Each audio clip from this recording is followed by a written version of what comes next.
12 colpi tra il giugno del 2016 e il gennaio di quest'anno, compiuti senza neppure l'accortezza di coprirsi il viso o rendersi in qualche modo irriconoscibile.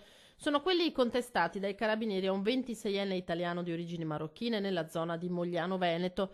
L'hotel Villa Stucchi, un negozio di toilettatura per cani, una cartoleria, anche il negozio di scarpe Pittarosso, alcuni studi professionali. Questi gli esercizi presi di mira e da dove sono stati sottratti a più riprese contanti, circa 2000 euro e 2 computer.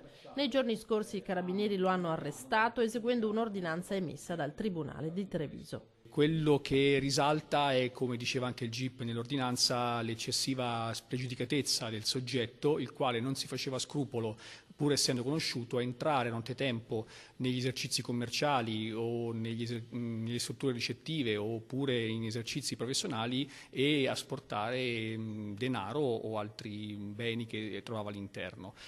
Questo nonostante fosse tra l'altro conosciuto, come dicevo, e anche sottoposto a un avviso orale. Sono stati proprio i filmati delle telecamere di videosorveglianza a incastrarlo. I carabinieri erano a conoscenza della sua identità da tempo, ma il 26enne residente a Mogliano e che a settembre era stato condannato per un furto di monopattino in un altro negozio ancora, aveva intanto trovato rifugio all'estero e per questo non è stato facile catturarlo. Il soggetto recentemente era andato in Francia dove lavorava come cameriere e, approfittando delle vacanze pasquali, siamo riusciti a rintracciarlo nuovamente sul territorio di Mogliano e a trarlo in arresto in ordine di carcerazione.